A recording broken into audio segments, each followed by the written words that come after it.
The Elder Scrolls Online is still a game that I'm playing in my time between RuneScape and making videos. I am having a lot of fun in this game and I've not even progressed all that much.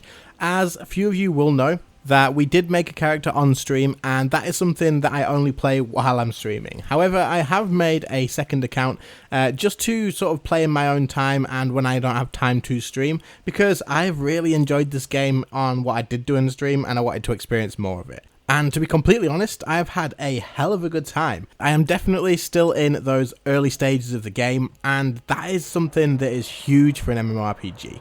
The beginning parts of the game is incredibly rewarding, it's enjoyable, and you can literally take part in things like PvP and all that sort of bossing and stuff without even putting in unlimited God knows how many hours before you can even reach there in normal MMORPGs. So let's talk about that. Let's talk about the early game of Elder Scrolls Online, and let's see if it's something that might spark an interest in you, if it's not something that you've already experienced. However, if you have experienced the early game in ESO already, then stick around anyway, watch the video and share any thoughts you have in the comments, because if there's any people who are looking at this game as well, anything you share might be that last little push they need to just give it a good go. As always, just a quick reminder, if you do enjoy the video, then make sure to leave a like and also subscribe to the channel. If you're watching this from never watching any of my content before, if you're not someone who watches my RuneScape stuff, I am starting to play a lot of Elder Scrolls, so maybe hit that subscribe button as well, then you can stick around and catch anything else that's coming out in the near future. Anyway, let's get into the early game of Elder Scrolls Online.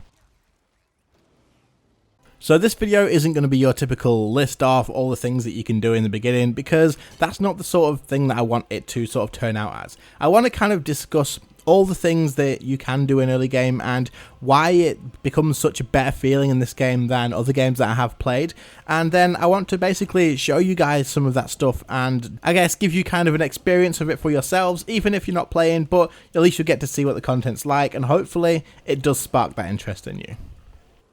So in your standard MMORPG early game, what you usually expect is quite a lot of quest grinding, go and collect this and kill these, bring it back and then level up a little bit, and you're probably going to be doing this pretty much to level cap. You may get an odd dungeon here and there on the way, but it'll be like one or two, and usually you'll get towards the end of the game and that's when you start really getting into the end game fun content. There always seems to be that big wall that you have to pass before you really get into it all. However, with ESO, I really seem to believe at this point that you can have fun as soon as you get into this game. Now, not only are the quests incredibly fun, as they all have storylines, they're all story driven. I literally was trying not to read any of the stories on my second account, because when I did it on stream, I wanted to have a genuine sort of reaction to everything, like, oh, I've not seen this before, this is amazing. And to the most part, I have been trying my best to skip that, but I have found myself quite a few times, like, sat there listening to all the voice acted sort of texts and being like, this story's amazing, and then realizing, oh crap, no, I'm not meant to be paying attention to this, I need to skip it, and then feeling bad because I didn't really listen to it all. So I am really looking forward to getting back on stream and getting those through, but that's so big, the fact that I've literally wanted to listen throughout all the quests, even though I've had the intention to skip it. It's drawn me in and I was really enjoying the bits that I did pay attention to. So that is absolutely huge for the early game of this game. The leveling up doesn't really feel like a massive grind in my opinion. Not only that though, I reached level 10. Reaching level 10 was probably one of the best things that you can do in the early game. Now, why do I say this? Is purely because it unlocks so much for you. It unlocks PvP. It unlocks PvE doing dungeons, and it also unlocks PvP in Cyrodiil, which is the faction versus faction. So you've got all the three different factions coming together and trying to fight over the Imperial City, and this literally is a never-ending battle to collect the Elder Scrolls and crown one of your faction members as an emperor. Wait, level 10? All this gets unlocked at level 10? Yes, it does. Literally, as soon as you hit level 10, you unlock the group finder, and in the group finder, you can join any sort of queue for a dungeon, for a PvP mode, or you can go ahead and join a Cyrodiil faction. Now, the only worry about this that you may have is, am I just going to get stomped? Am I going to be purely, absolutely useless? And people who have been playing for years, are they just going to destroy me? Well, to be honest, there's a slight difference in the way of, obviously, if you know your skills and all that sort of stuff and how they all work together, then you're going to be at an advantage. So the people who have experience are going to be at an advantage because of that. However, PvP, PvE dungeons and stuff, they're all filtered towards lower levels when you are a lower level. So when you're below level 50, any PvP that you join will be level 50 and below, and you really can take part. There's been plenty of ones that I have joined and I have been useless when I was first starting out, but then as I sort of got used to it and figured out that I can't just run headfirst into 4 enemies, then I started getting kills and realizing I am still level 10, but I'm still killing off these level 30s. So I assume there's some sort of scaling there somewhere, and it does help you fit in. So if you want to get on and get to level 10 and try out the PvP or the dungeons straight away, you absolutely can do. Another thing that you're going to have a lot of fun doing in the early game is going through delves. Now, delves are pretty much public dungeons. It's a place where you can go in and clear out all the trash mobs, get to the end where there'll be a boss waiting for you, and you can kill this for some really good loot and probably some pretty good item sets. Now, this is really awesome because it's like I said, it's a public dungeon, being there if 10 other people happen to be at the same dungeon at the same time, if they went in, you'd be able to do that with them. So it just sort of really gives the feeling of an actual MMO, and also it's just nice to see that there's plenty of people around the world as well.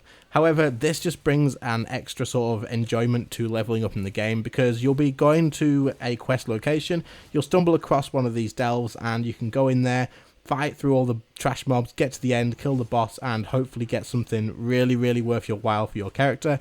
Or even if you don't, you're going to be able to leave there with plenty of stuff to sell off to merchants, the auction house, or even just bank it and wait for later on.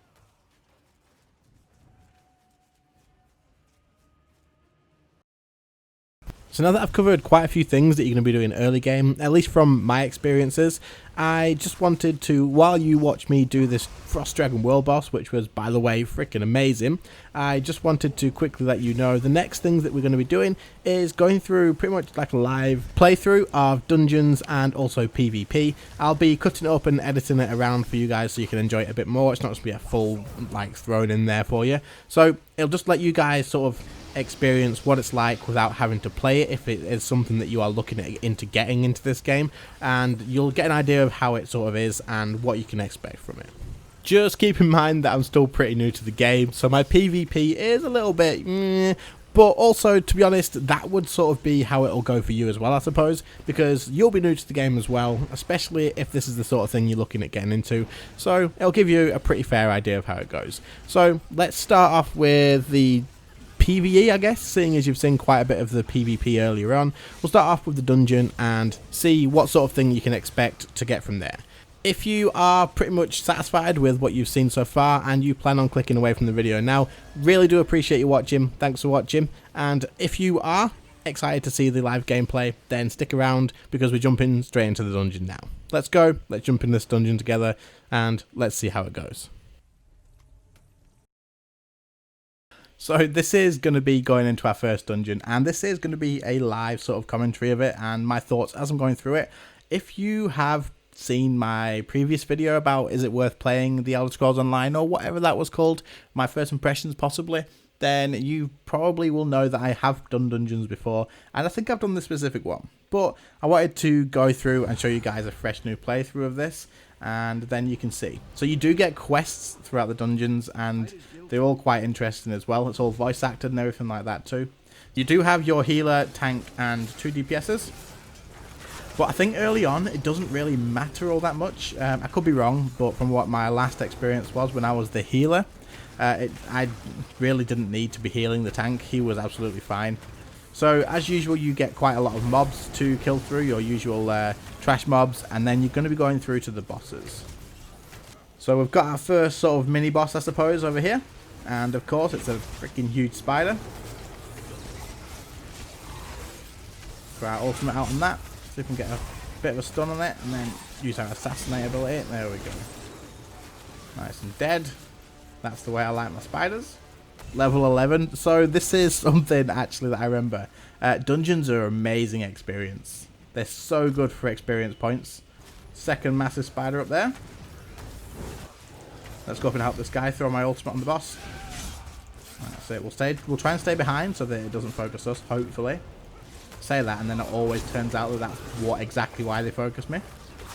Something great about this game that I enjoy is even though you have like only 6 abilities, you don't have cooldowns. So You've got to use your abilities wisely still because of like combos and stamina and magicka and all that sort of stuff. But if you've got to replace your abilities, you can do so.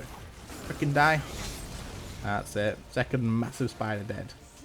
I wish I had more AoE damage than what I do, but I am only level 11, so more will probably come in the future, I assume.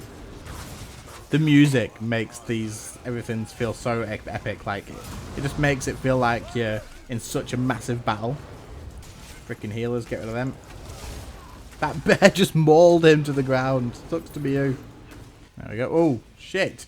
Where did she come from? So is this the last boss then? I'm pretty sure this is the last boss from when I played last time. Let's get out of that. Frick, that nearly killed me. I don't know why it took me so long to realise that was even coming. Some of these things might look easy to dodge. And they probably are early on, but I think later on they're probably going to get a bit harder. You're probably going to have to react a lot quicker.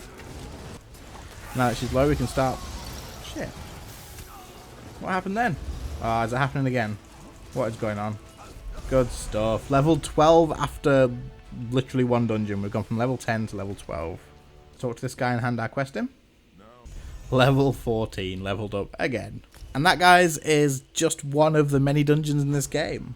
They are absolutely amazing to play. They're super fun and enjoyable, and they level you up, they give you a boost, and it's something that I would say is amazing that they've allowed you to do at such a low level. Especially seeing as I can play with people from higher level in the game, so they can teach people as well, and if you have any friends, you can go and do dungeons with them, and you won't be a hindrance, or they won't just be carrying you through it.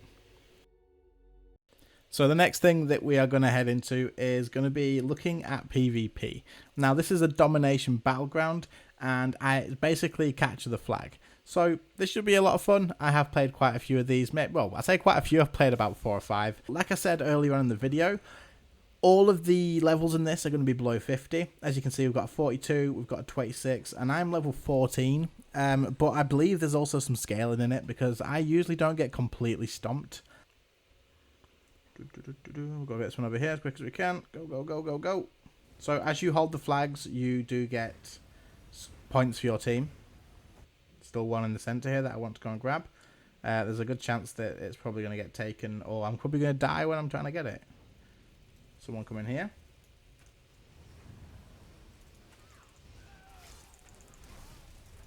So far looking pretty good. I mean, if they leave, I'm just going to take it straight back. But I mean, if they want to leave, that's absolutely fine by me. Oh shit, I didn't see them. Okay. So I'm not sure what the frig that was.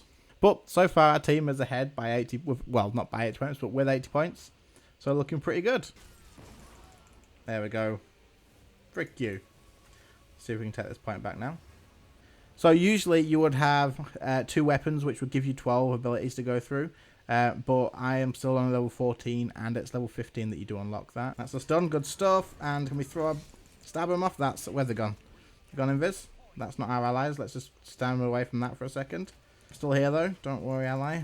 I don't think I can help you too much though. There's a lot of freaking 2 bears coming for me. Run! Ah! Everyone's over there, so hopefully this is going to be like a peaceful capture. Someone's just ran off down here. There's actually quite a few of them there, but like, I wasn't going to stand in that middle bit fighting 4 people, 2 on 4 for all that time. We can just capture this point instead. Our team is nearing victory. That's what I like to see. We're out of magic now, so hopefully they're not chasing us. They are chasing us. Run! Freaking run! No, bear, leave me alone, damn it. There we go. So we did win. We were only 2, 2 and 1. So as for kills and assists, we didn't do that much. But in saying that, it seemed like a pretty quiet game for kills. 9 kills is all that happened in that game for our team. And that's pretty low, but I guess we were focused on quite a lot of getting the sort of capture points. And the people I was fighting, my damage is pretty low. But that was a lot of fun, and that's the PvP that you can jump into literally as soon as you are level 10. And if you also get a bit of a bonus as well from doing it. You get experience boosts, and you also get rewards, I think, to craft gear or unlock stuff. I'm not 100% on that, but there you go. These are the things that you can jump into literally as soon as you hit level 10. So hopefully after all of that, you've got a pretty good understanding of how the early game does look in the Elder Scrolls Online, and at least from the things that I've been doing in the game anyway. there's a lot of stuff you can do to have a lot of fun. You get into a lot of action pretty soon, and also I haven't really shown you the Cyrodiil PvP, which is like the faction versus faction stuff where you can go around the whole of Cyrodiil and fight for control points, getting Elder Scrolls, and also trying to take over the Imperial City. However, I feel like that's something that would probably take a long time to show you guys, and this video's already taken quite a while, so we are going to call it there for this video, and I hope that you have got quite a lot of information out of it, and I hope you've found something really quite interesting. If you did enjoy the video, then as always, make sure to leave a like, and do subscribe if you want to see more stuff in the future, because there will be more Elder Scrolls stuff coming, and I am really enjoying this game, so I don't plan on stopping playing anytime really soon. If you are a veteran player into this game, or you have some information that people might really appreciate having, then leave it in the comments. And also, if you are looking at this game as something that you may pick up and start playing, then also share your thoughts in the comments as well, because I'd love to hear them. And also, if you have any questions, I will do my best to ask. I'm still learning the game as well, but I will always do my best to help out with any questions that you may have. Anyway, really do appreciate you all watching. Leave a like if you enjoyed. Helps me grow into the Elder Scrolls sort of community with my videos and stuff, and I'll see you in the next one. See you later, guys. Bye.